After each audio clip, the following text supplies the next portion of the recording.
to American Spirits episode 15. Today we are, well, actually, how are you, gentlemen? Ryan, how are you doing? I'm doing pretty good. How are you doing? Pretty good. I've enjoyed the material we've been reading so far. And then, Mr. Quinn, how are you?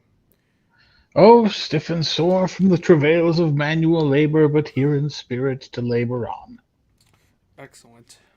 Yes, much the same for me. I've been chopping firewood, which I do so enjoy. So I've been doing some manual labor myself. So yeah, today we're looking at an economic interpretation of the Constitution of the United States by Professor Charles A. Beard of the University of Wisconsin, I believe. Published in 1913. So right before World War One. This is a sort of precursor book to what we had read on the Confederation in terms of being within the domain of progressive history. And it's mostly focused on, well, I wouldn't say mostly, but it's largely focused on a class analysis of the history of the United States and the Constitution. So without further ado, let me read a substantial introductory paragraph to sort of get us into the frame of the book. And this is going to be about James Madison, one of our founders. So, quote from page 14. In fact, the inquiry which follows is based upon the political science of James Madison, the father of the Constitution, and later President of the Union he had done so much to create. This political science runs through all of his really serious writings and is formulated in its most precise fashion in The Federalist as follows. Quote, the diversity in the faculties of men from which the rights of property originate is not less an insuperable obstacle to a uniformity of interests. The protection of these faculties is the first object of government. From the protection of different and unequal faculties of acquiring property, the possession of different degrees and kinds of property immediately results, and from the influence of these on the sentiments and views of the respective proprietors ensues a division of society into different interests and parties. The most common and durable source of factions has been the various and unequal distribution of property. Those who hold and those who are without property have ever formed distinct interests in society. Those who are creditors and those who are debtors fall under a like discrimination. A landed interest, a manufacturing interest, a mercantile interest, a moneyed interest, with many lesser interests, grow up of necessity in civilized nations, and divide them into different classes, actuated by different sentiments and views. The regulation of these various and interfering interests forms the principal task of modern legislation, and involves the spirit of party and faction in the necessary and ordinary operations of government. End quote from Madison. And actually, I realized I failed to bring that up on the screen. Let me do that, and then I'll read Jensen's statement on that. So, quote again from not Jensen, quote from Beard. Here we have a masterly statement of the theory of economic determinism in politics. Different degrees and kinds of property inevitably exist in modern society. Party doctrines and principles originate in the sentiments and views which the possession of various kinds of property creates in the minds of the possessors. Class and group divisions based on property lie at the basis of modern government, and politics and constitutional law are inevitably a reflex of these contending interests.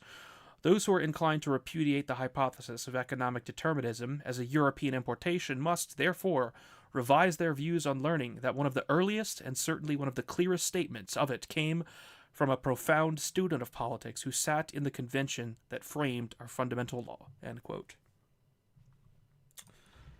So I wanted to read that out in full because as we were discussing just before the stream started, it's absolutely fascinating to see Madison in the late 18th century, during the framing period of the Constitution, lay out exactly a Marxist effect, one might say, class analysis of politics, pre-Marx, of course.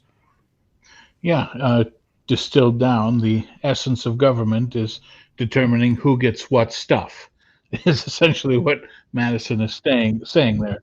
Different men have different abilities to accumulate things under themselves, and men have different abilities to interfere with each other in the accumulation of such things. And so it falls to government to arbitrate between the various groups of men in their various acquisitive pursuits and in interfering with each other to determine what society will look like. Last week, I said that I was stunned by the reading at what a consequential figure Adams was. Well, this week I have had my eyes similarly opened regarding Madison and, as we'll later see, Hamilton as being two incredibly consequential thinkers in the American context, especially, but also in their forward looking view of how society would develop for the world in general. And it's also probably worth pointing out as well that since we're back into the Progressive School of Historiography for this week and next week, uh, people might be wondering why we're spending so much time on what is ostensibly a economics perspective. And I think it might be worth considering that a lot of people got burned out on economics as a subject, but that doesn't mean that it suddenly stops existing or that it becomes unimportant. It's a very deeply important historical subject, especially if you analyze the American founding, considering it was had a large amount of merchants, financiers, and whatnot else in its early formation. So this is a very important subject. It's worth not writing it off just because of its heavy economics emphasis. And the other thing to keep in mind as well is that just because it is uh, this is a strong class analysis. I believe Charlemagne, you referred to it as like a pseudo-Marxist or a nearly Marxist interpretation. But as you'll see, especially if you in the audience read the book individually, this is sort of like almost a simplifying procedure on the part of the author. He really wants to determine the economic conditions and interests that brought about and maintained the United States Constitution. And in order to simplify the vast amount of people and their individual interests, he analyzes by class. So this merited the author a lot of objections of himself being a crypto-Marxist or whatever else. He wasn't a Marxist, rather. He was no such thing. He just is analyzing class economic interests because that's at least the clearest and most simple thing to analyze in sort of like a shorthand manner without making a giant tome. Indeed, you may not be interested in economics, but economics is interested in you. And what Madison tells us is that you may just want to grill, but the people who want your stuff are not going to leave you alone. Yes, and certainly the author notes many times throughout the book that one of the reasons for the class analysis is simply that it will take many future historians many years of research to dig into the documents that may or may not exist on all the specific individuals and interests. There's simply not enough time in a single professorial career to do all the necessary research for every single person and interest at an individual level. Although that data may exist, I would actually be curious if anyone followed up on this book, because obviously it's over 100 years old. I'm sure there are numerous other authors who did follow up on some of Beard's suggestions, although I'm not familiar enough with the Progressive School of History to know who those might be, but could be of interest later. Anyway, one last thing that might be worth saying is that the stuff by Merrill Jensen that we covered before this chronologically came after this was published. This economic interpretation of the Constitution is sort of like the high point of progressive historiography. So something to keep in mind is that we on the stream can anachronistically apply what we learned from Jensen to Beard. But Beard cannot do the same in this book, which predates Jensen. So something to keep in mind for the audience. yeah, definitely important, because I think this is written like 20, 30 something years prior. So an entire career. Now, anyway, the author on page 17, he's still in the intro here. He just sort of lays out his thesis basically in this sort of ironic question. Quote, suppose, on the other hand, that substantially all of the merchants, moneylenders, security holders, manufacturers, shippers, capitalists, and financiers, and their professional associates are to be found on one side in support of the Constitution, and that substantially all or the major portion of the opposition came from the non-slaveholding farmers and the debtors. Would it not be pretty conclusively demonstrated that our fundamental law, was not the product of an abstraction known as the whole people, but of a group of economic interests which must have expected beneficial results from its adoption. Obviously, all the facts here desired cannot be discovered, but the data presented in the following chapters bear out the latter hypothesis. End quote. And of course, I forgot. I mentioned before we started I wanted to lead with the last thing we had set up for this section. So let me just do that really quick before we go back toward the beginning of the book. But all the way on page 188, at the very end actually of the first half of the book we covered, the author writes, quote, "To carry the theory of the economic interpretation of the Constitution out into its ultimate details would require a monumental commentary, such as lies completely beyond the scope of this volume, but enough has been said to show that the concept of the Constitution as a piece of abstract legislation reflecting no group interests and recognizing no economic antagonisms is entirely false. It was an economic document drawn with superb skill by men whose property interests were immediately at stake, and as such it appealed directly and unerringly to identical interests in the country at large." End quote. So what he's saying there is the particular interests of the men who framed the Constitution were of certain classes, and even if only meaning to represent their individual interests, they, by proxy, represented larger class interests, byproduct of belonging to the classes of identical interests. And it is said that, there is no economics in the Constitution. Well, the author basically argues that while a strictly literal reading of the Constitution wouldn't reveal any particular economic history there, in fact, if you read the Federalist and if you read the correspondence at the time and you understand the context in which the document is written, the particular economic purposes are well elucidated, and they're not even theoretical, they're very much directly stated, as we will get to later in the stream when we talk about some selections from the Federalist Papers. So his argument is that the Constitution is an economic document, despite the fact that if you read it without context, it doesn't appear to be. That's just a matter of ignorance and not of real history. Right, and so kind of talking about what I mentioned earlier, we can anachronistically connect what we learned from Jensen as well. Beard, in contrast to Jensen, focuses much more on purely economic interests and class interests. There's very little actual politics and political analysis in this book. Whereas when we were reading Jensen's theories about the Articles of Confederation, we got basically political sides, radicals versus conservatives, and how their interests influence politics as the period went on. We can anachronistically understand, since we started with that one first, that the classes in favor of the Constitution had political motives, which not only were not financially pure, but also might have been somewhat lacking, especially from the more radical side that declared independence. So this is important. Beard, like I mentioned earlier, does not go into that because he predates Jensen's work.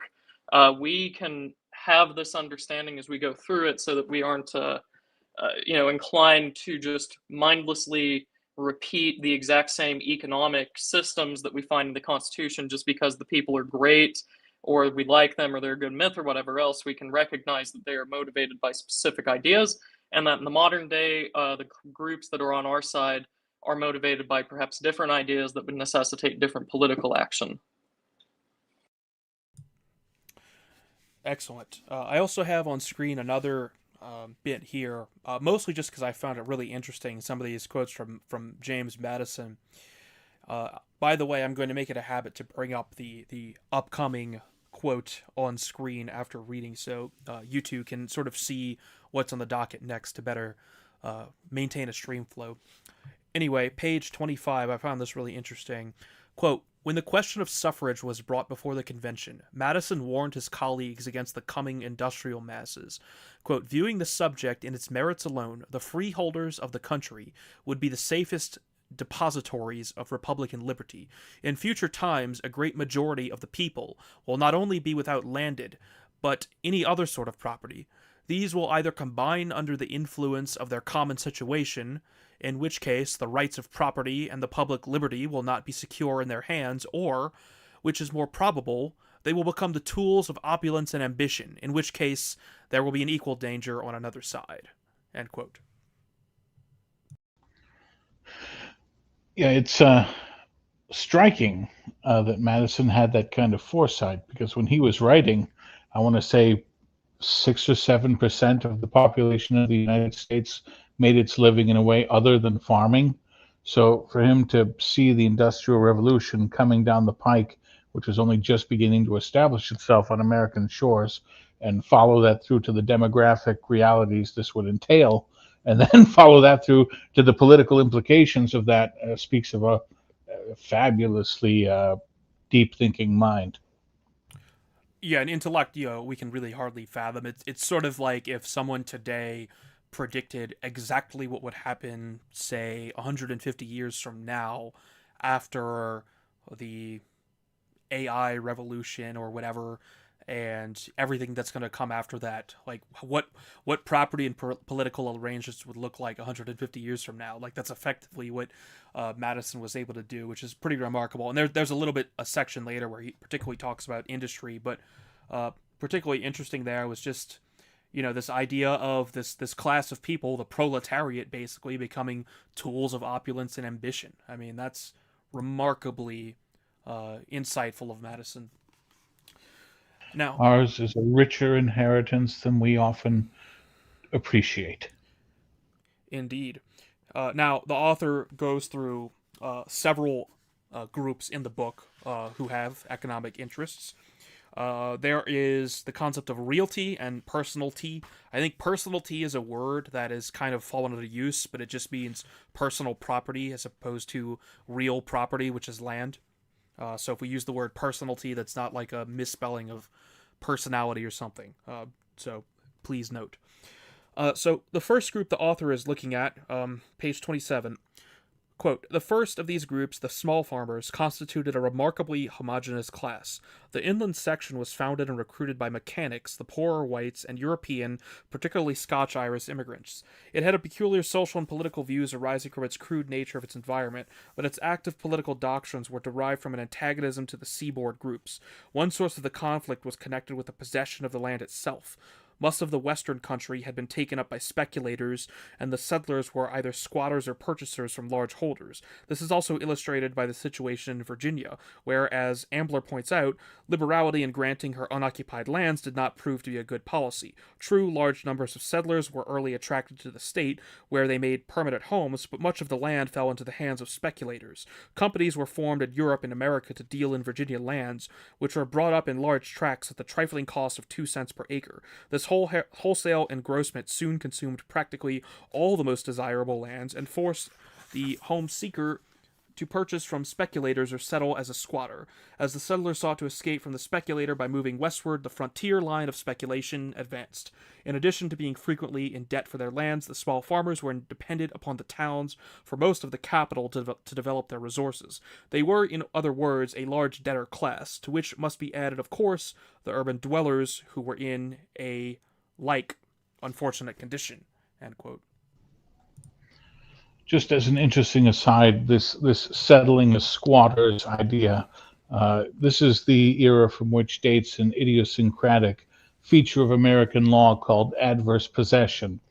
Today it varies from state to state, but the basic idea is if you move onto a piece of someone else's land and stay there for a period of time, usually around 20 years, and they don't throw you out, then it becomes your land. You can actually squat on land, and if you squat long enough, it's your land.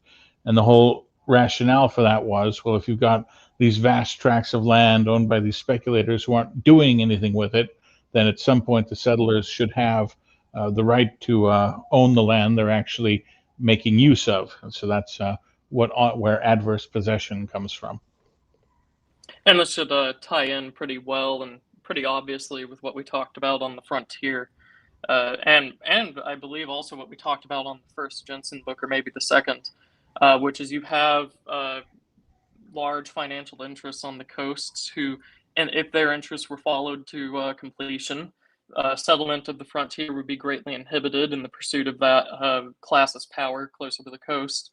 And then we have laws that were put in place, perhaps under Beard's view, by class traders, if you will, that accelerated this growth of the frontier and thus the establishment of an American core culture by sort of inhibiting those pure financial interests of the coast.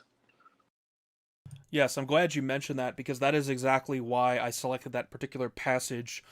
Note that we haven't selected this book or most of the last several books as some sort of very particular narrative we've built. I find it interesting in reading the books beyond the initial plan books we had read, which did include that book on the frontier in American history, how you see these exact same lines of thought reemerging in different centuries, in different decades, in all of these different history books from many different perspectives. And it's certainly worth emphasizing these identical formulations that keep popping up over and over again. Indeed, and we didn't excerpt this particular passage, but Beard actually credits Turner as being pretty much his only forebearer in this kind of analysis. He says basically this idea of looking at history through the lens of the economic forces which underlie it basically started with Turner, and he was the next step. And this is something else just minorly. We did not mention this at the beginning, but what Beard is arguing against here are other views of the American Constitution and the rise of the American Republic.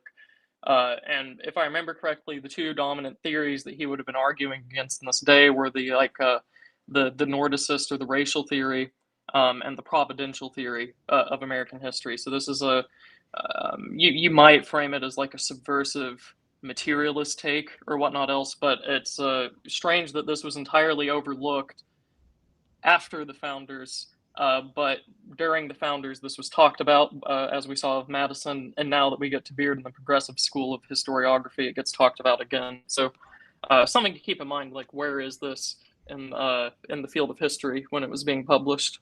Yeah, it's funny. The first school was almost a period of American myth making, where they basically attributed the developments of American history directly to divine will. And then you had the Nordicist, or as Beard called it, the Teutonic school, which instead attributed American history to the particular genius of the Germanic Anglo-Saxon race. And then finally you have Turner and Beard coming in and offering a more materialistic, well, I guess you'd call the Teutonic school a bit more materialistic than the prior school, but certainly with Beard and Turner, you're in full out material look at how history unfolds. All right, now the second class that he discusses, or economic interest group, are those with personality in money. So quoting from that section, and the intent here is to sort of illustrate what is the issue with the Articles of Confederation in terms of personality. Quote, money capital was suffering in two ways under the Articles of Confederation. It was handicapped in seeking profitable outlets by the absence of protection for manufacturers, the lack of security in investments in Western lands, and discriminations against American shipping by foreign countries. It was also being positively attacked by the makers of paper money, stay laws, Pine Barren Acts, and other devices for depreciating the currency or delaying the collection of debts. In addition, there was widespread derangement of the monetary system and the coinage due to the absence of uniformity and stability in the standards. Creditors, naturally enough, resisted all of these schemes in the state legislatures, and failing to find relief there, at length turned to the idea of a national government so constructed as to prevent laws and impairing the obligation of contract, emitting paper money, and otherwise benefiting debtors. It is idle to inquire whether the rapacity of the creditors or the total depravity of the debtors, a matter much discussed at this time, was responsible for this deep and bitter antagonism. It is sufficient for our purposes to discover its existence and to find its institutional reflex in the Constitution. It was to the interest of the creditors to see the currency appreciate, to facilitate the process for securing possession of forfeited mortgaged property, and to hold the rigor of the law before the debtor who was untrue to his obligations. Whether the creditors were driven into class consciousness by the assaults of their debtors, or attained it by the exercise of their wits, is, for scientific purposes, immaterial. End quote. So, yes, much of the intent of the Constitution in terms of these particular interest groups was the fact that the creditors wanted to collect on their debts, and there were issues with collecting the debts. There were issues with paper money and the lack of an appreciating currency. Obviously, this sort of financial interest is going to, it's certainly no news to us that these big financial interests are going to organize a national solution to their problems if they're finding their appeals to state legislatures are insufficient. And there's a second group of personality that he identifies, which is public securities. Quote from the same page: personality in public securities, even more immediately concerned in the establishment of a stable national government, were the holders of state and continental securities. The government under the Articles of Confederation was not paying interest on its debt, and its paper had depreciated until it was selling at 1/6 to 1/20th of its par value. Grave uncertainties as to the actions of legislatures kept state paper at a low price, also even where earnest attempts were being made to meet the obligations. End quote. Yeah. So to review, the states and the United States both incurred a massive amount of debt during the Revolution. And these are the public securities that we're talking about. These military certificates and other instruments that were issued by the Continental Congress and by the states to pay for the Revolutionary War are now what are being depreciated under the Articles of Confederation, because one, they're not paying interest on it, and two, people have doubts about whether it ever be paid at all. Yeah, so you have a bunch of securities, the certificates you just mentioned and others, that could potentially be, who knows, defaulted on. I mean, that's a real risk here to these creditors, that these debts will never be collectible, and no law will ever come into force to collect them, particularly because, as we went over, the Confederation did not have this national taxing power or any sort of power in order to force these obligations to be paid. And actually right here on page 35, just a brief quotation to give us some scale. Quote, "It seems safe to hazard a guess, therefore, that at least $400 million gain came to the holders of securities through the adoption of the Constitution and the sound financial system which it made possible. This leaves out of account the large fortunes won by the manipulation of stocks after the government was established, and particularly after the founding of the New York Stock Exchange in 1792." End quote.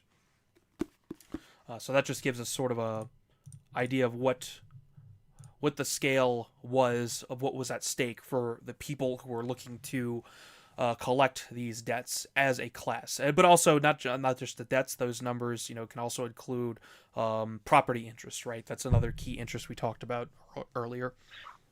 And so begins the proud American tradition of too big to fail.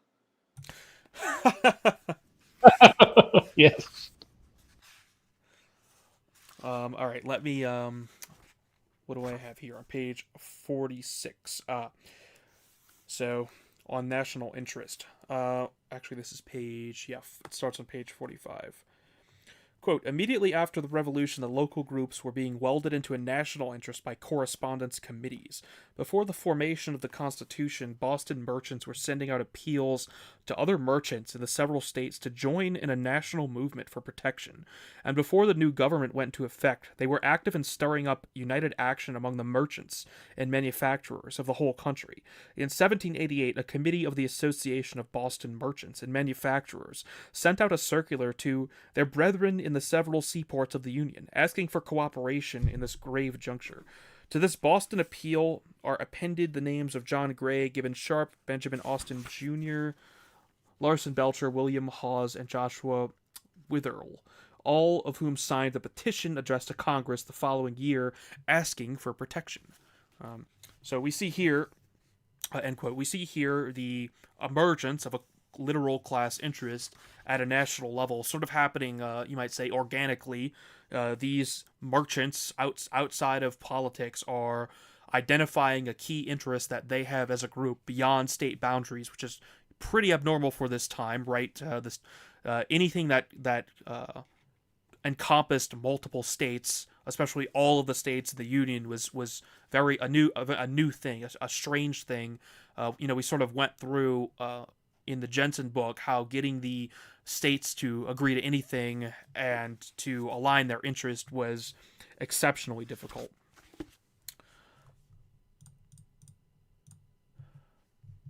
And let's see. Yes, next, continuing that line of thought on page 53, quote, that the economic groups in question look to a new national government as the one source of relief and advantage is shown in 100 contemporary pamphlets and newspaper articles. It was, in fact, the topic of the times. For example, a letter from Philadelphia under date August 29th, 1787, sums up concisely the interests which were turning to the new Constitution. Quote, the states neglect their roads and canals till they see whether those necessary improvements will not become the objects of a national government. Trading and manufacturing companies suspend their voyages and manufactures till they see how far their commerce will be protected and promoted by a national system of commercial regulations. The lawful usurer locks up or buries his specie till he sees whether the new frame of government will deliver him from the curse or fear of paper money and the tender laws. The public creditor, who, from the deranged state of finances in every state and their total inability to support their partial funding systems, has reason to fear that his certificates will perish in his hands, now places all his hopes of justice in an enlightened and stable national government. The embarrassed farmer and the oppressed tenant who wishes to become free by emigrating to a frontier country wait to see whether they shall be protected by a national force from the Indians. End quote. End quote. Yeah, he hits on all four of our players here. You've got the usurers. These are private creditors, people lending to other people who are afraid of the legal tender laws.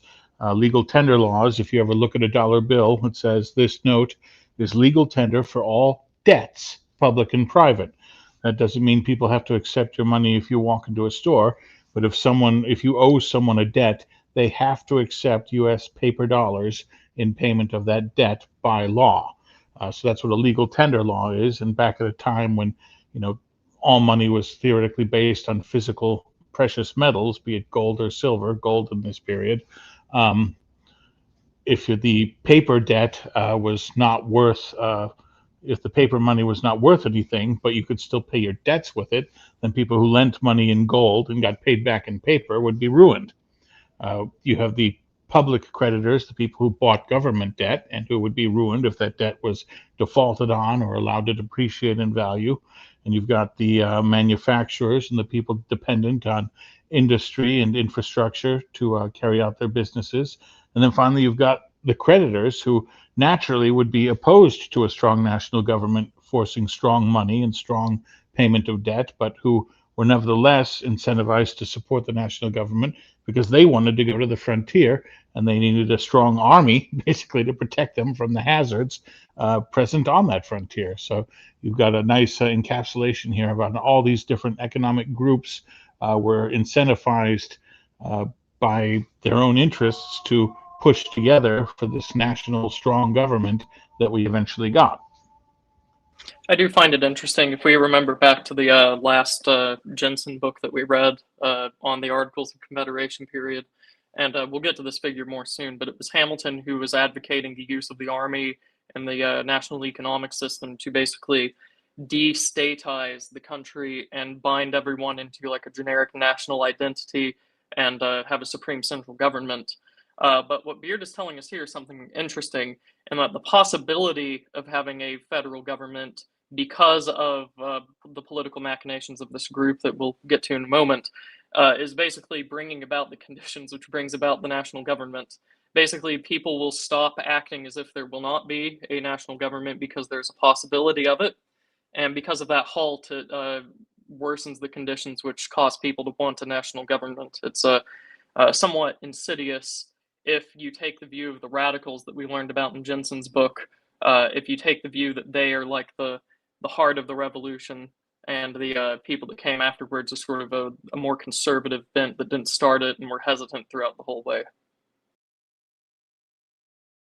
Yeah, that's basically what was being. I'm glad you made that point because that's more or less what was being saying there. Is okay, we'll just wreck the country until a national government is made to fix things for us. And this is what's referred to, that paragraph we just read, is what is referred to when you hear about the chaos of the Confederation period. It's this idea of people waiting for a national government to solve these issues for them.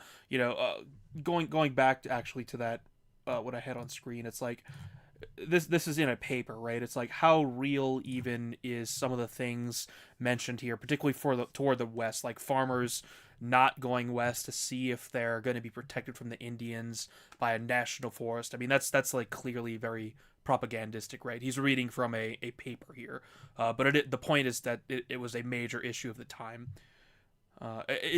One could almost read it as if the letter here is suggesting that interests perform these sort of boycotts in order to bring about the national government. That's one of the interpretations here. So really quick, I just wanted to mention there's really only one line here that's relevant, which is that in Boston, merchants were petitioning Congress for relief from British discriminations. So what that means is, well, the British were attacking American ships, right? I mean, this is what led to the War of 1812, as we call it. And this is actually a real issue, right? You have the British Royal Navy interdicting American trading vessels, and it's definitely worth pointing out that this is a completely legitimate problem, and people like the governor, Baldwin of Massachusetts, were urging, actually, stronger union, because this is a real problem, and the more, as the author says, every failure to find a remedy under the Articles of Confederation only served to augment the ranks of those who were ready for a complete reconstruction of the prevailing system.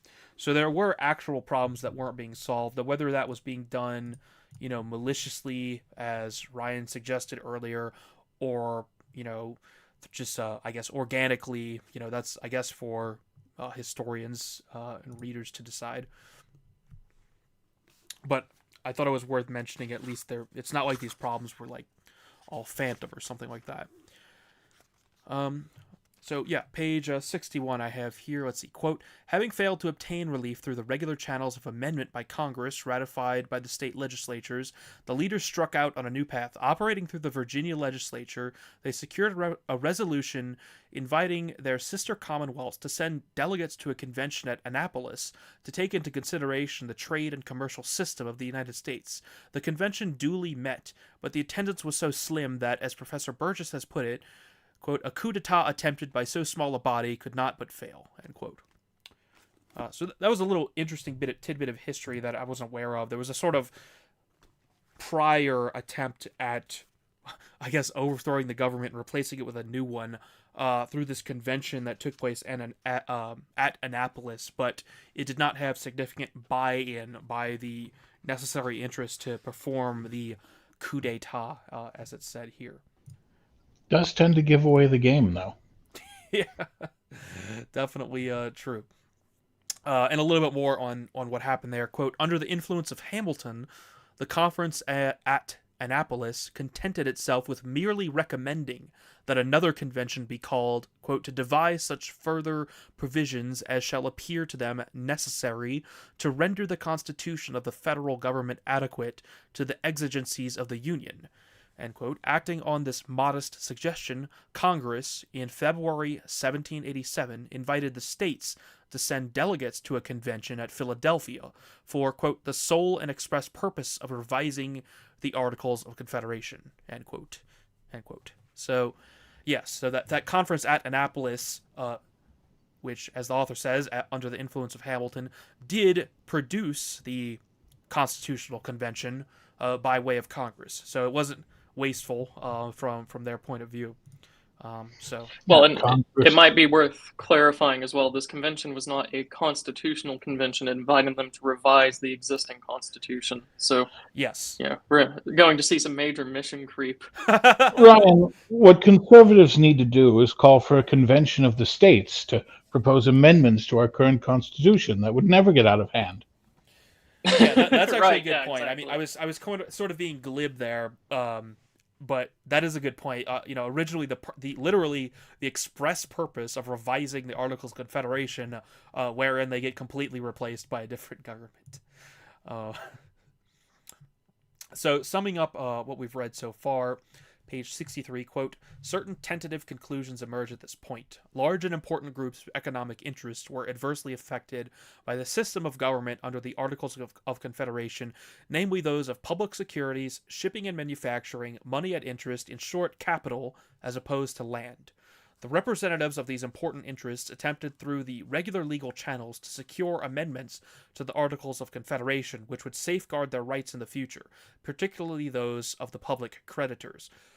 Having failed to realize their great purposes through the regular means, the leaders of the movement set to work to secure by a circuitous route the assembling of a convention to revise the Articles of Confederation with the hope of obtaining, outside the existing legal framework, the adoption of a revolutionary program. Ostensibly, however, the formal plan of approval by Congress and the state legislatures was to be preserved. End quote. So you sort of have the subterfuge being outlined there by our author. So there, the book, in the last 60 pages or so, I think very amply makes those arguments clear. So there's a lot. Obviously, there's a lot of detail in the book that's being sort of skipped, so we can provide these like general points. But the book does go into all those interests in pretty fine details. And okay, now from the next chapter. So this is the beginning of chapter 4.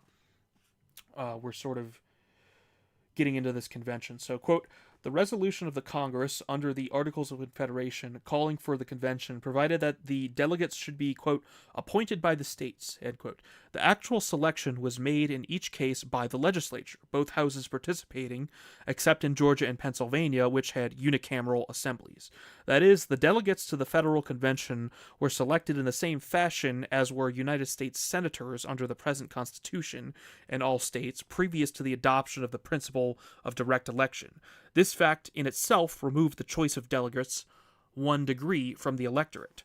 A further safeguard against the injection of too much popular feeling into the choice of delegates to the convention was afforded by the property qualifications generally placed on voters and members of the legislatures by the state constitutions and laws in force in 1787. In order to ascertain the precise character of the defense afforded to property by this barrier to universal manhood suffrage, it is necessary to inquire in detail into the qualifications then imposed. End quote. Yep. And then TLDR, all of the states at this point had property qualifications, usually an elaborate system of property qualifications for 1, being able to vote, and 2, being able to serve in the legislature. Typically, you would need property worth, I saw figures as low as 40 pounds and as high as 100 pounds among the various states just to vote. And for context, 40 pounds probably would be 2 or 3 years' wages for a wage earner in those days. So a sizable amount, basically a middle class amount of property to be a voter, but then to actually serve in the legislatures. To be in the lower house, the qualifications were usually somewhere from 1 to 200 pounds, so fairly affluent. And then to be in the upper house, whether they call it a senate or a council or what have you, it could be hundreds to the thousands of pounds that you would have to personally have, almost to the point where you're into the old Roman Senate system, where you had to be in the top 1% of the society even to sit in the Senate. Similarly, in the American states, to sit in a state senate, you had to basically be fabulously wealthy. Yes, and he goes through, every single individual state and what their particular qualifications were. If you recall, one of the earlier quotations I had selected from the book was that, the idea that the Constitution wholly represented the people is one of the things that Beard is arguing against here. And he makes the point here that the legislatures of each individual state were going to be sending delegates to revise the articles. They weren't going to be elected by the people, and even so far as the state legislatures were elected by the people, it was only a selection of those people who had suffrage. So regardless of what you think about, manhood suffrage and democracy, the point is that the Constitution is manifestly not a representation of the whole people. It's the representation of particular interests. In this case, the interests that Beard is identifying. And the other important point to make here is that this call for delegates to a convention to quote unquote revise the Articles of Confederation was a bolt out of the blue to the body politic. This was not an issue that had been contended for years and years, and parties and factions had built up, arguments had been marshaled. This is Congress sent an appeal, and 3 months later, the delegates started rolling in. So the interests that wanted this, they were prepared for it, but everyone else in the society, this had never been a political issue. This was not an issue when the various legislatures were elected. This is something that just came up in the middle of the session that no one had been prepared for. And so the organized parties were there to make sure their will were done, and the people who found out about it for the first time when Congress put out the call were caught flat-footed and were even less able to mount an effective opposition. And it's also worth keeping in mind as well that this propertied barrier to voting and political participation, this thing that's usually like a progressive talking point in the modern day, is something that like artificially inhibits the more radical side, which, as we talked about in the last American history book by Jensen, this side tended to be pro-democracy for purely practical reasons. It was the merchants, landowners, speculators, and whatever else, which tended to be on the more oscillating conservative side that enjoyed full political power relative to the size of their group, if not entirely outsized power. So this has nothing to do with the arguments in the modern day about like justice or economic redistribution or whatever else. This is entirely a political game. Linking back to perhaps what we talked about with Schmidt. Yeah, and also linking to Jensen, if you recall, Jensen made the point how people like Sam Adams, the radicals went home basically. After they established the federal government of the Articles of Confederation, they got what they wanted, they were satisfied, but the entire time, the nationalist faction was scheming, and now we see those schemes come to fruition. And, so as Mr. Quinn alluded to, the other faction was not prepared, and, they were ready to go full bore. Speaking of which, in the next chapter, the author goes through alphabetically every single delegate of the Constitutional Convention and lays out all their particular interests to the degree he's able to with the amount of documentation that was available and that he was able to go through.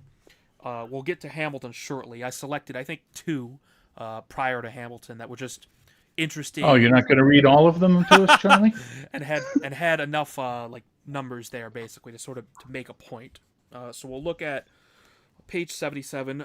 John Blair of Virginia. Quote, John Blair of Virginia was born in that state about 1731. He received a collegiate education, prepared for the law, and in a very few years rose to the head of his profession. Pierce, in his notes on the men of the convention, says, Mr. Blair is one of the most respectable men in Virginia, both on account of his family as well as fortune. He is one of the judges of the Supreme Court of Virginia, and acknowledged to have a very extensive knowledge of the laws. Mr. Blair is, however, no orator, but his good sense and most excellent principles compensate for other deficiencies. Blair took advantage of the excellent opportunity afforded by the formation of the new Constitution to profit by the rise of securities. He appears frequently in fiscal transactions between the federal government and the Virginia Loan Office, of which a few illustrations need be given here. In March 1791, he presented £577, 16-7 in Virginia certificates toward the United States loan, and of these securities, £249 had been invested by Blair himself in 1782. The remaining amount he had purchased on his own account. In the same year, an agent of Blair presented 2 small certificates, which had evidently been purchased by the principal because they were issued to other parties in 1778. In September of that year, Blair himself turned in nearly $10,000 worth of paper on the United States loan, in which a part was purchased and a part original issues to the holder, end quote.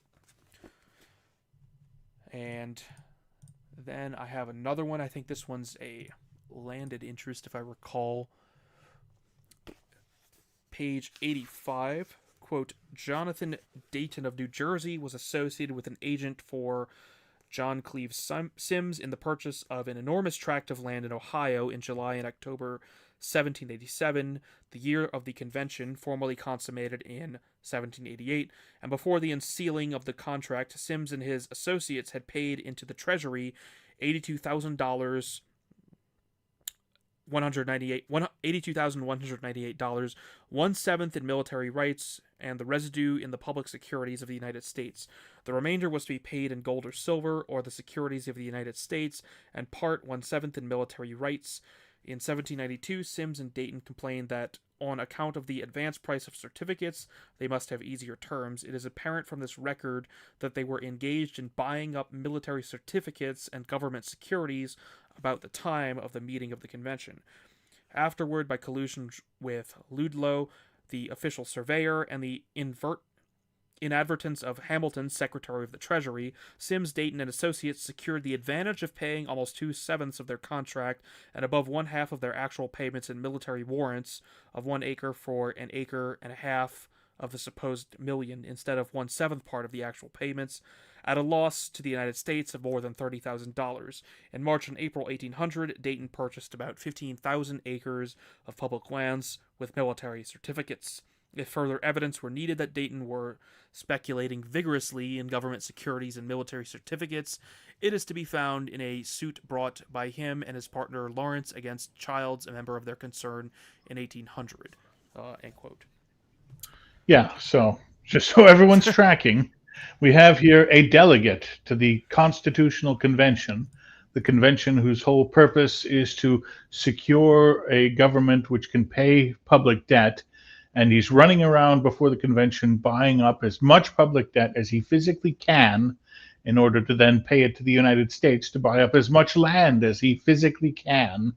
And he's buying this debt, as we've seen, at between 1/6 and 1/20 of its face value. And he's going to redeem it at its face value in exchange for government land if his scheme to put in a constitution goes through. So this actually happened in Britain, close to I want to say a half century before this, in the South Sea bubble, with land in Ireland. Like this has already played out in history before with exactly the same issues. You had very cheap debt being sold way below its face value, and suddenly the people in the opposite party, which wanted a very strong government with a very interventionist economic policy, get into power, who had just bought up all this debt, exchanged the debt for various tracts of land across the country. Like this is something that has happened before. It's just not usually expected of the side in politics at this point in time, which is supposed to be for things like clean government and trying to root out corruption. This more Whiggish idea. This was expected of the Tories in particular. That was what they were usually libeled for doing. Just in the interest of time, we'll get to Hamilton. I've got a few more examples. One's on screen of Oliver Ellsworth of Connecticut, who also profited from securities, and there's a few numbers on the screen. And then we also have Mr. Gilman.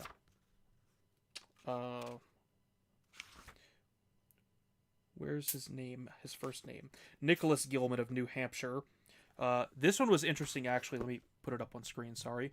I wanted to just bring this one up because Gilman actually advised people in his own state of New Hampshire to also purchase securities and profit. So there were people who were profiteering. There were delegates who were profiteering, who at least had the decency to tell their people in their own state, hey, you should probably buy these public securities because I'm about to overthrow the government and make them really valuable.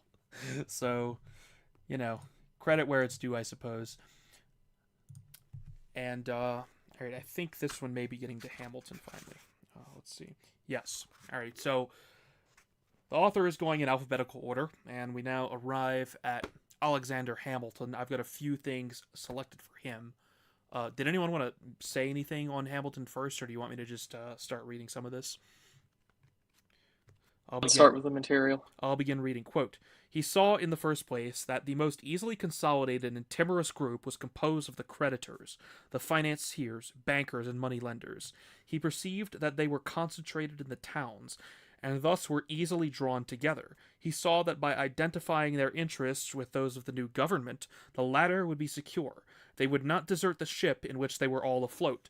It had been charged that he leaned always on the side of the financial interests against the public as represented in the government. But it must be remembered that at the time the new system went into effect, the public had no credit, and financiers were not willing to forgo their gains and profits for an abstraction. It is charged against him that he did not buy up government paper on behalf of the public at the most favorable terms, but to have done so would have diminished the profits of the very financiers whose goodwill was necessary to the continuance of the government. End quote.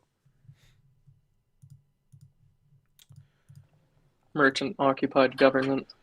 Yeah, so basically what it's saying there is Alexander Hamilton very shrewdly comprehended the particular necessities that had to be in place in terms of which interest groups needed to be brought in to support the Constitution and what means were necessary to keep them on board. Of course,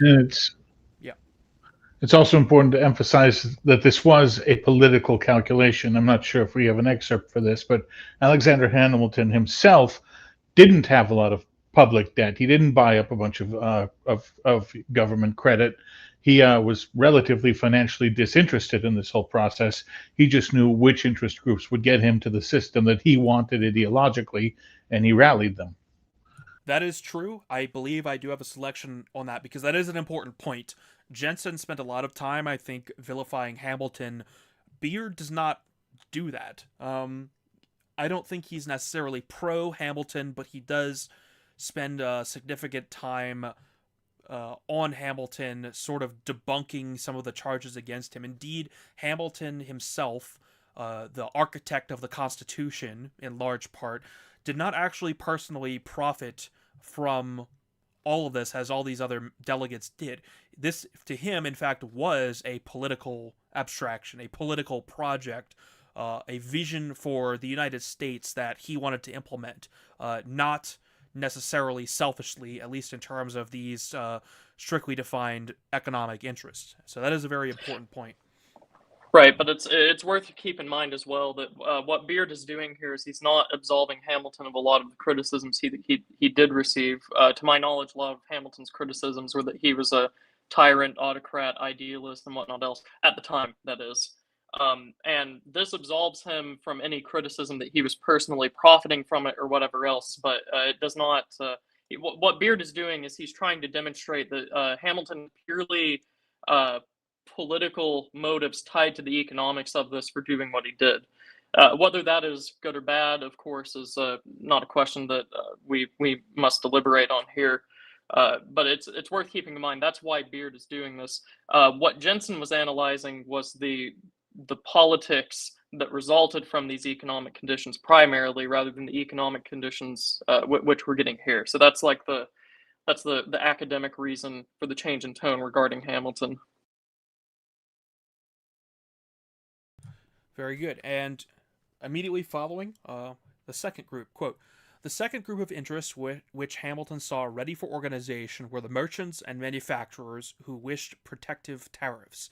He would have been blind, indeed, if he had not discovered and interpreted the widespread movement for protection which was swiftly gathering headway during the years preceding the formation of the Constitution. He was not blind. His first report on manufacturers show how keenly alive he was to the extent and diversity of the groups whose financial advantage lay in a system of protection.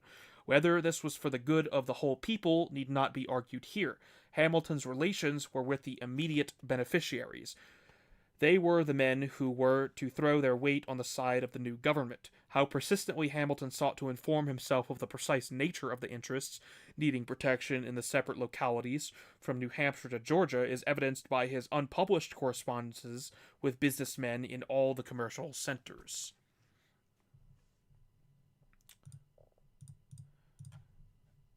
And again, quote, the third interest with The third interest, which Hamilton consolidated, was composed of the land speculators and promoters and embraced all the leading men of the time: Washington, Franklin, Robert Morris, James Wilson, William Blount, and other men of eminence. This dealing in land was intimately connected with public securities, for a large portion of the lands were bought with land warrants purchased from the soldiers, and with other stocks bought on the open market at low prices. Hamilton saw clearly the connection of this interest with the new government, and his public land policies were directed especially to obtaining the support of this type of operators. End quote. Yeah, again, just for context, during the Revolutionary War, the Continental Congress often paid its soldiers in guarantees of land after the war was over. If you served for so long, you would get this much land, and this land was delivered to them in the form of paper certificates, which they would theoretically then turn in for physical land at some later point. But many soldiers, instead of turning it in for physical land, sold these certificates to speculators who bought them up and then presented them to the government. Excuse me. Okay, yeah. So I have the conclusion here on Hamilton. If anyone wants to get on any other details, let me know. But, quote, the conclusion to be reached from this evidence is that Hamilton did not have in 1787 any more than a petty amount of public securities which might appreciate under a new system. That he did have some western land, but that an extensive augmentation of his personal fortune was no consideration with him. The fact that he died a poor man is conclusive evidence of this fact. That he was swayed throughout the period of the formation of the Constitution by large policies of government, not by any of the personal interests so often ascribed to him, must therefore be admitted. Nevertheless, it is apparent from the additional evidence given here that it was no mere abstract political science which dominated his principles of government. He knew at first hand the stuff of which government is made. End quote. So basically, what Beard is saying here is that Hamilton wasn't just implementing some ideological playbook or something like that. He understood how politics work, how government works, the hands, the interest that must be greased in order to grease the wheels of government and ensure that the thing is stable and maintained. So Hamilton, you could say, I suppose, is one of the political geniuses of the United States of America and the constitutional government. There can be no doubt about that for sure. Whether or not you view him as villain or not, or neutrally or whatever, that's as the author says, a different matter.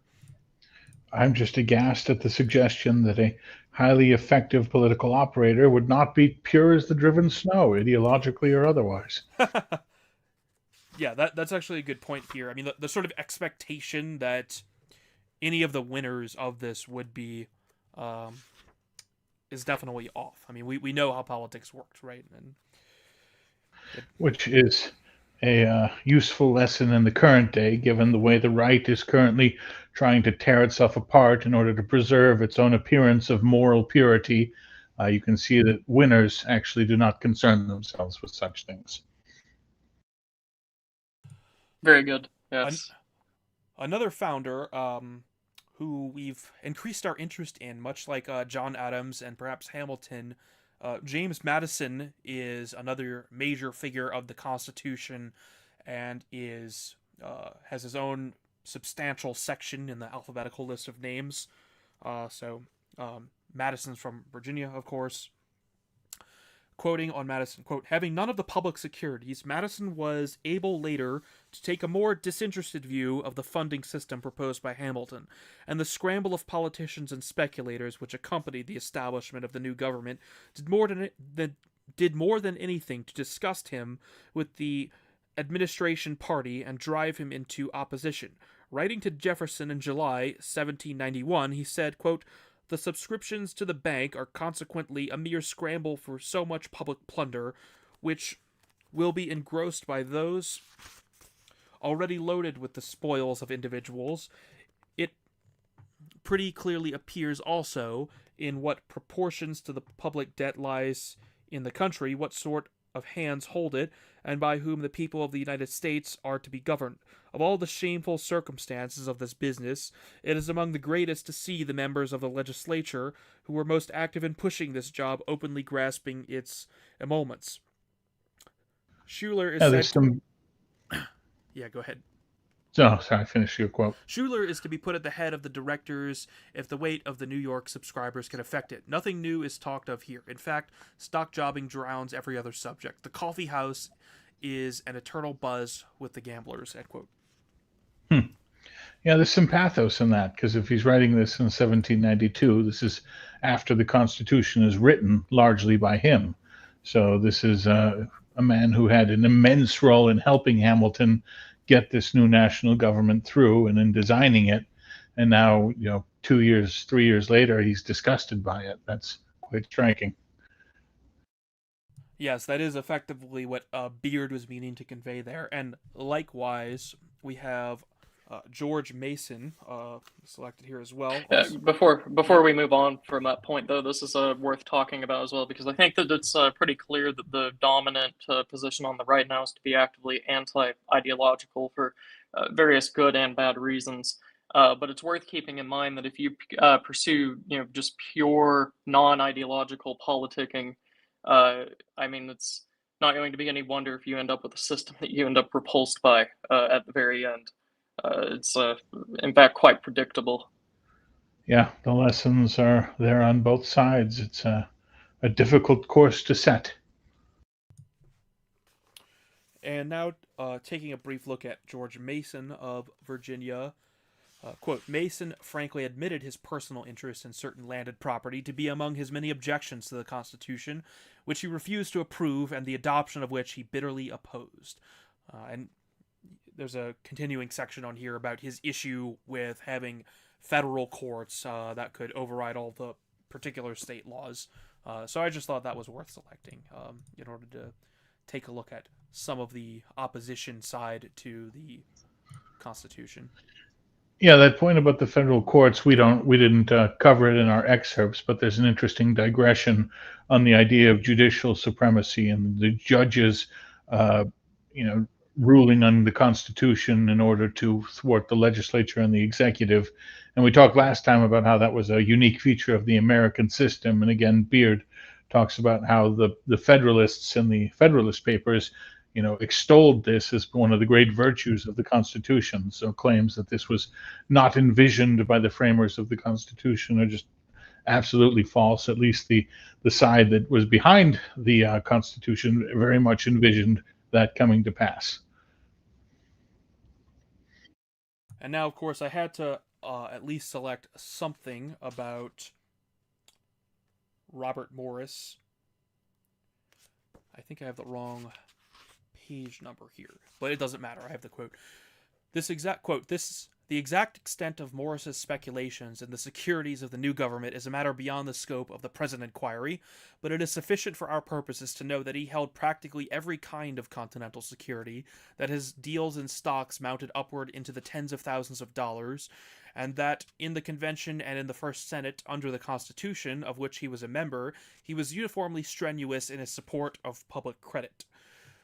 No man of his time had such wide-reaching interest or involved in his personal affairs so many eminent men like Hamilton, John Marshall, Thomas Fitzsimmons, Thomas Willing, Gouverneur Morris, John Langdon, and Robert Clymer, all closely identified with the new system of government. End quote. So I thought that was just worth selecting, just because Robert Morris was sort of Jensen's villain. So of course we had to at least pick something out here. In regard to what Beard's view of him was, and indeed Morris had deep economic interests in the ratification of the Constitution. Just also make clear that Governor Morris, Yeah, Governor is his name. Yes. It's not a title. His name is actually Governor. the French spelling, I believe.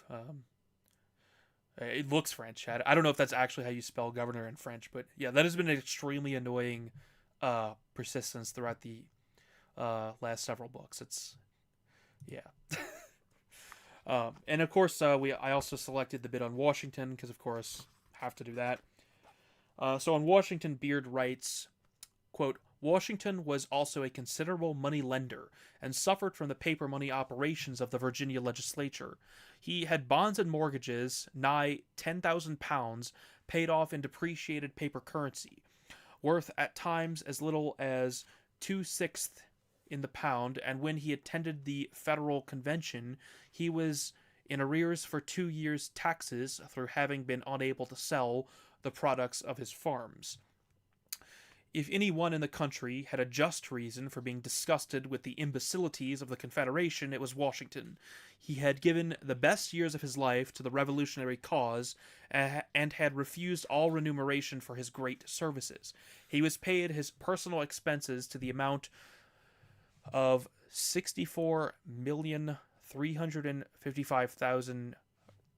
Oh wait, that's a period. Sorry, $64,355 in paper that steadily depreciated. M. Otto, writing to Vergennes on February 10th, 1787, says of Washington losses, "I have before me a letter of this honored man in which he complains of being obliged to sell at a rate of 20 for one of the certificates which Congress sent him in payment for the arrearages due him." End quote. So there's some stuff prior to that, but Beard is basically making the point that although Washington was probably the richest man in the United States, he had really dedicated himself to the cause, and there's no point at which he really seems to have tried to get more than his due out of the Constitution. Although he did certainly benefit from it, the sort of financial conditions that he was placed under during the Confederation were pretty severe on his property.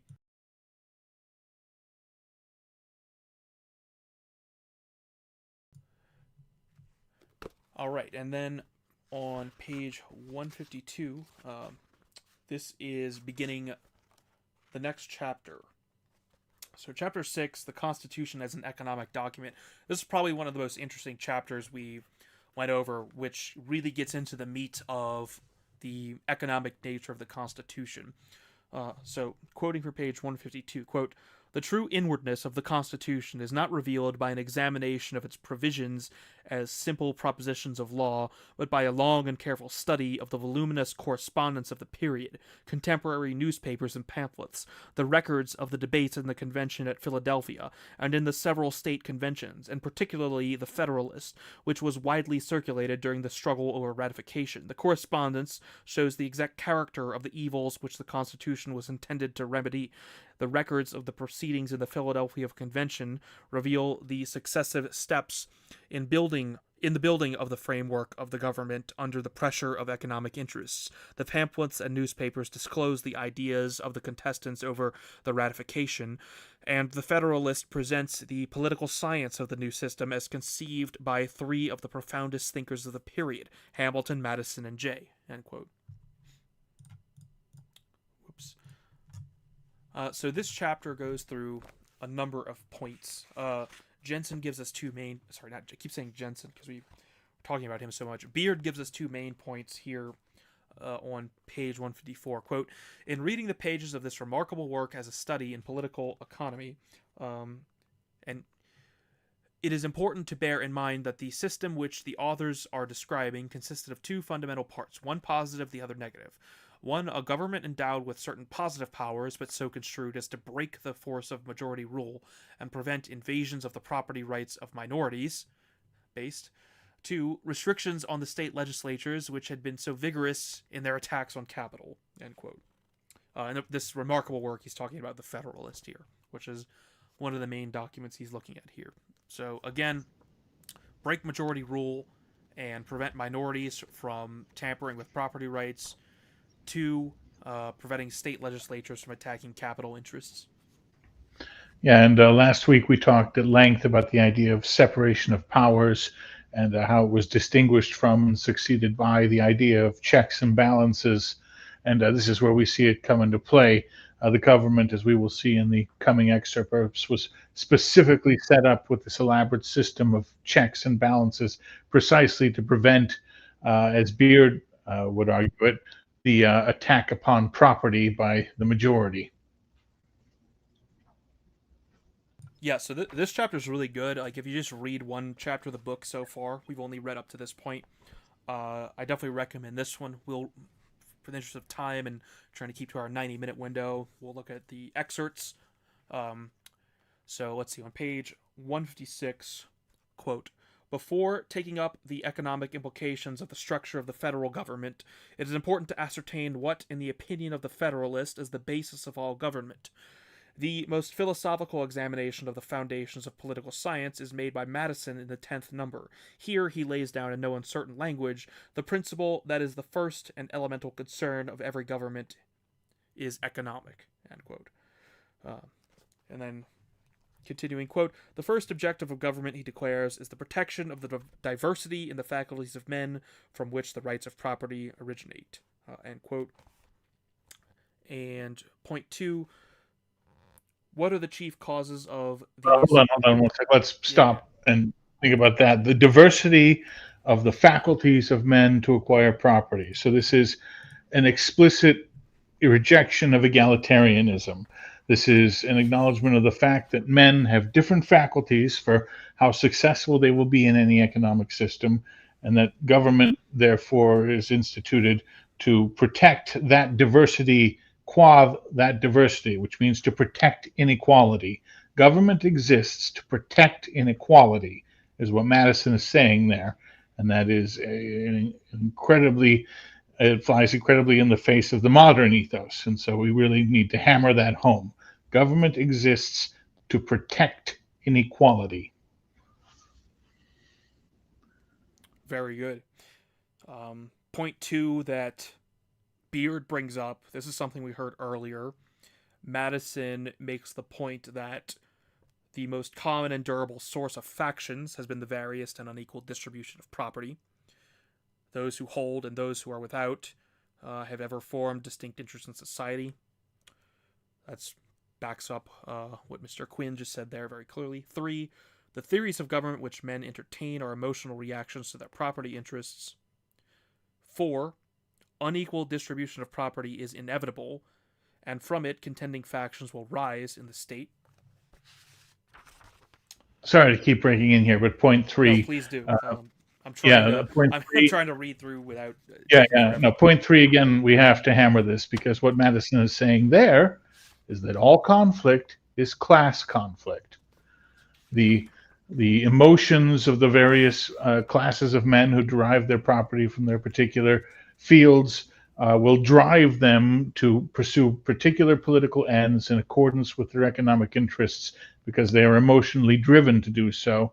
And so all conflict is class conflict. This is an intensely Marxian point made 80 years before Marx. Point 5, how is this to be done? And this being preventing factionalism from rising and disrupting this unequal distribution of property. How is this to be done? Quote, since the contending classes cannot be eliminated and their interests are bound to be reflected in politics, the only way out lies in it making it difficult for enough contending interests to fuse into a majority, and in balancing one over against another. End quote. So that was Beard summarizing Madison. That might allude to the sort of balancing of the estates we discussed in the separation of powers essay as a different thing from separation of powers in of itself, but still a type of separation that the men at the time were considering. It's interesting because if I may continue the Marxian illusion, Marx's solution to class conflict was that equality would be forcibly implemented and the state would wither away. Madison's solution to class conflict is we're just going to so hamstring the state with innumerable checks and balances that class conflict becomes neutered. Effectively, yes, and as the author writes, QED, quote, in the extent and proper structure of the Union, therefore, we behold a Republican remedy for the diseases most incident to Republican government, end quote. So that's Madison saying that we have a Republican theory to solve for the problems of republicanism. Then the author goes into the separation of powers on page 159. Again, using the Federalist as one of the primary sources here. And yes, quote from page 159, The fundamental theory of political economy thus stated by Madison was the basis of the original American conception of the balance of powers, which is formulated at length in 4 numbers of the Federalist and consists of the following elements. End quote. So, yes, interrupt me wherever you wish. Point 1, no mere parchment separation of departments of government will be effective. Quote from Madison, the legislative department is everywhere extending the sphere of its activity and drawing all power into its impetuous vortex.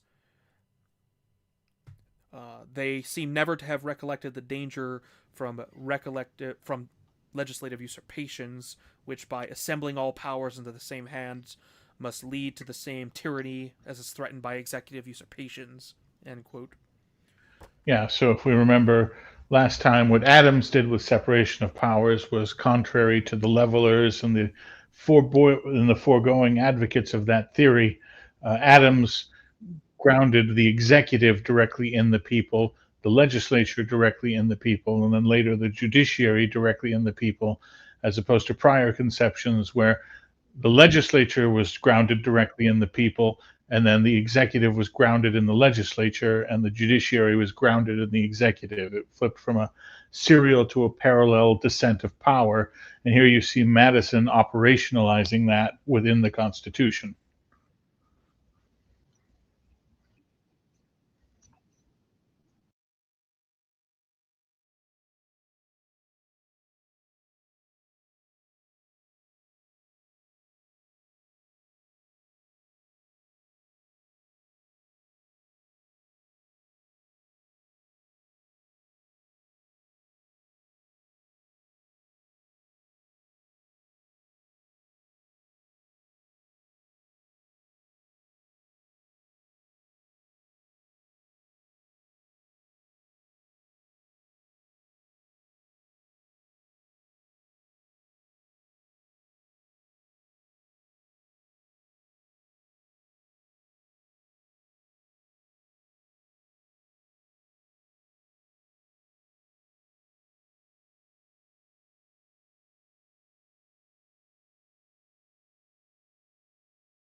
Was I just muted that whole time? I was. I still heard you. Oh, that's No, unfortunate. you were not muted. We heard you. I was muted on the stream. No, I definitely was muted. Oh no. Yes. It's fine. I haven't been doing that. I've been clicking unmute and unmute. So I'll read that again. You were only hearing me backstage. So, who knows what was on stream? Let me just do this again real quick. No mere parchment separation of the departments of government will be effective. 2, some sure mode of checking usurpations in the government must be provided, other than frequent appeals to the people. What then can be depended point 3, what then can be depended upon to keep the government in close rein. Madison writes, quote, the only answer that can be given is that all these exterior provisions are found to be inadequate. The defect must be supplied by so contriving the interior structure of the government as that its several constituent parts may, by their mutual relations, be the means of keeping each other in their proper places. End quote. And then Madison goes through a few class interests, or not class interests necessarily, but well, actually, yeah, he literally does use the word classes of citizens. Again, sort of leaning into the proto-Marxist thing that we've been doing. Actually, Madison writes, quote, society itself will be broken into so many parts, interests, and classes of citizens that the rights of individuals or of the minority will be in little danger from interested combinations of the majority, end quote. 4. The structure of government as devised at Philadelphia reflects these several interests and makes improbable any danger to the minority from the majority. Point 5, he goes through the process of amending the Constitution.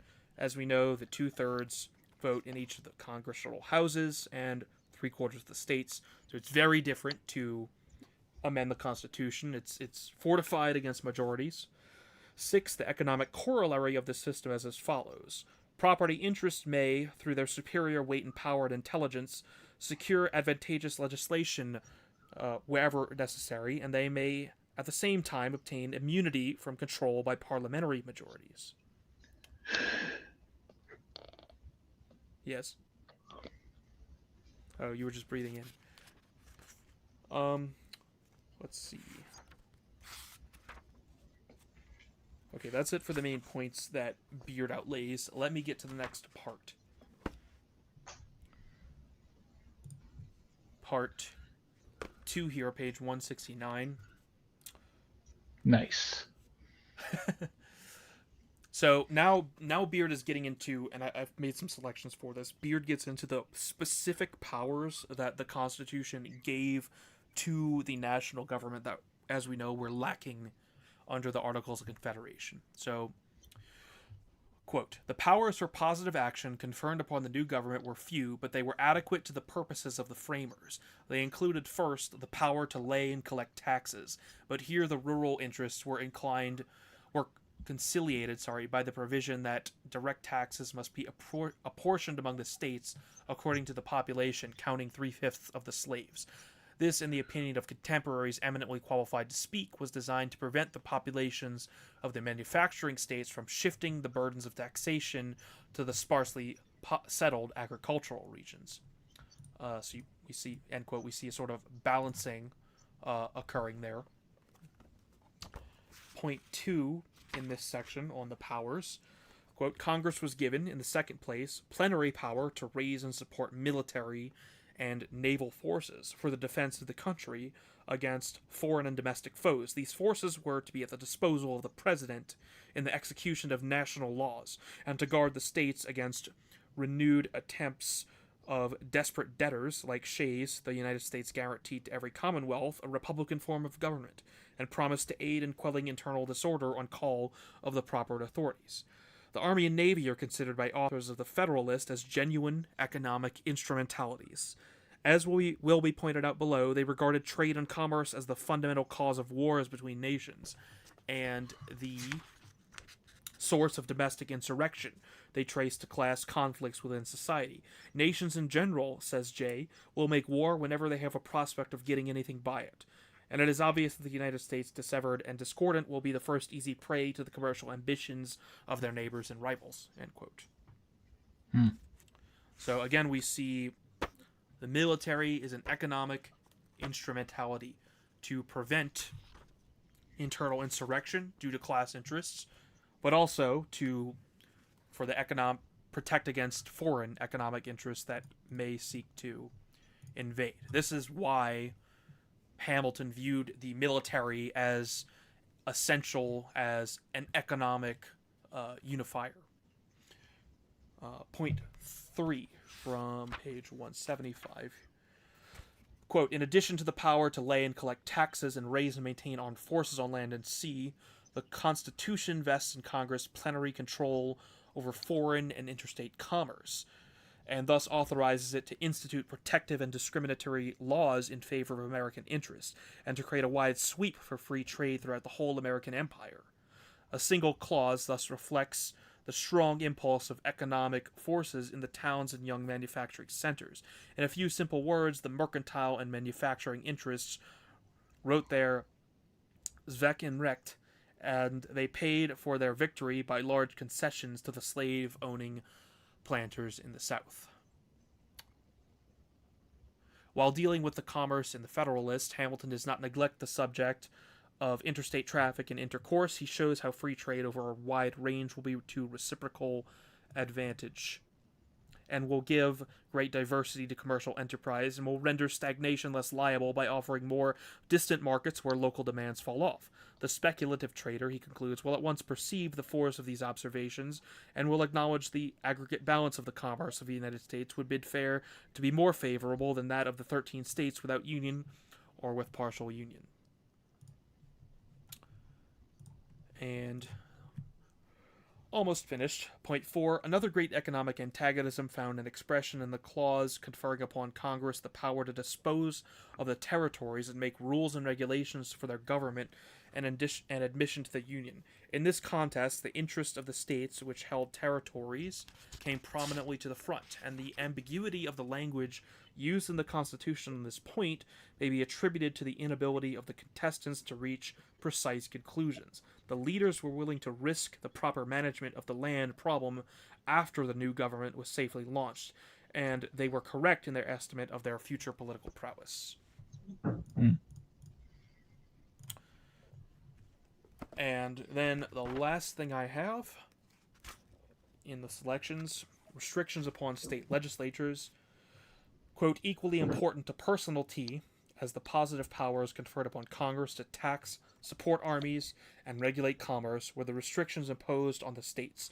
Indeed, we have the high authority of Madison for the statement that the forces which created the Constitution, those property interests seeking protection against omnipotent legislatures, were the most active. In a letter to Jefferson, written in October 1787, Madison elaborates the principle of federal judicial control over state legislation and explains the importance of this new institution in connection with the restrictions laid down in the Constitution on laws affecting private rights. Quote, the mutability of the laws of the states, he says, is found to be a serious evil. The injustice of them has been so frequent and so flagrant as to alarm the most steadfast friends of republicanism. I am persuaded I do not err in saying that the evils issuing from these sources contributed more to that uneasiness which produced the convention and prepared the public mind for a general reform than those which accrued to our national character and interest from the inadequacy of the Confederation to its immediate objects. A reform, therefore, which does not make provision for private rights must be materially defective, end quote. So Beard doesn't really explain it because it's water to a fish to him, writing in 1913. But for the first 150, 160 years of the United States, the constitutional right to contract was absolutely sacred. The state governments were absolutely forbidden to interfere with private contracts in various ways, and judges were very protective of the right to contract people. Following the New Deal and then later the Civil Rights Movement, this entire class of federally guaranteed rights were abolished without a constitutional amendment, but rather through judicial fiat. But prior to and in the period Beard was writing, a huge part of our constitutional structure was the protection of contract rights against state governments. All right, and that gets us through right at the 90-minute mark. Very good. The content we have for today. Let me check the super chats, and you gentlemen can make any concluding statements you wish, if you wish, while I search for those real quick. Ryan? Well, I don't have very much without reiterating what I said at the start. This type of economic analysis, and especially the financial interest of the people involved in history, is very important. I think it's a large misstep when we start to go solely off of our rhetoric, and we do use a lot of rhetoric about providence and other factors being involved in how our nation's history developed, but it's also good to balance that out with a very grounded analysis of the interests of the people involved. The other thing that I would also like to reiterate is that the economic aspect of politics is extremely important even into the modern day. And to neglect that is to inhibit yourself, basically. That's all I have to say. Yes, it is a good point. Providence is exercised upon the material and upon the human. And so when we court Providence's aid, we must look for it to come through the material and through the human and govern ourselves accordingly. All right, and then on Super Chats, we've got Christopher Burks for $5. Beatings will continue until everyone watches American Spirits. I'll go ahead and Indeed, they will intensify. And then Don Browning for 20 Australian dollars sends us a hippo that is facing away from us, but then jumps in the air, does a 180, and then throws the peace sign up in the air, and a pink victory sign appears over the hippopotamus. So thank you very much.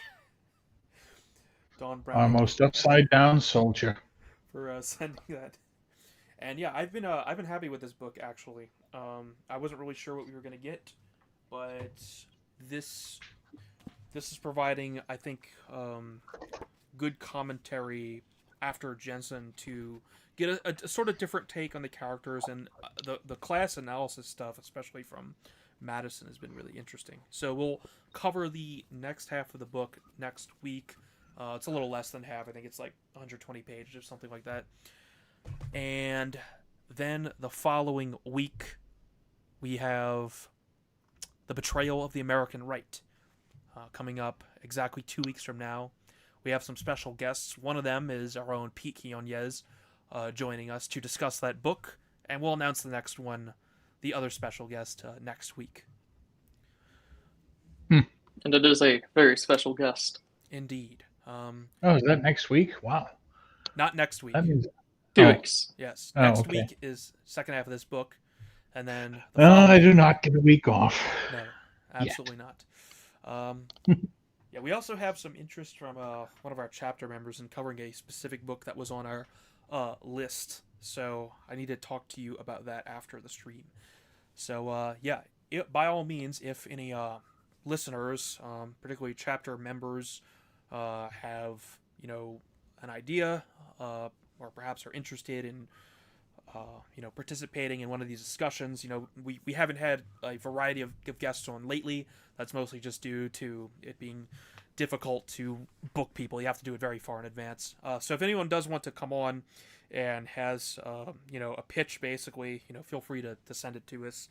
You can get one of your officers to do it in our contacts if you want, or you can send an email, whichever way. So in any case, thank you everyone for listening and the donations, and we will see you for the next stream. Have a good night.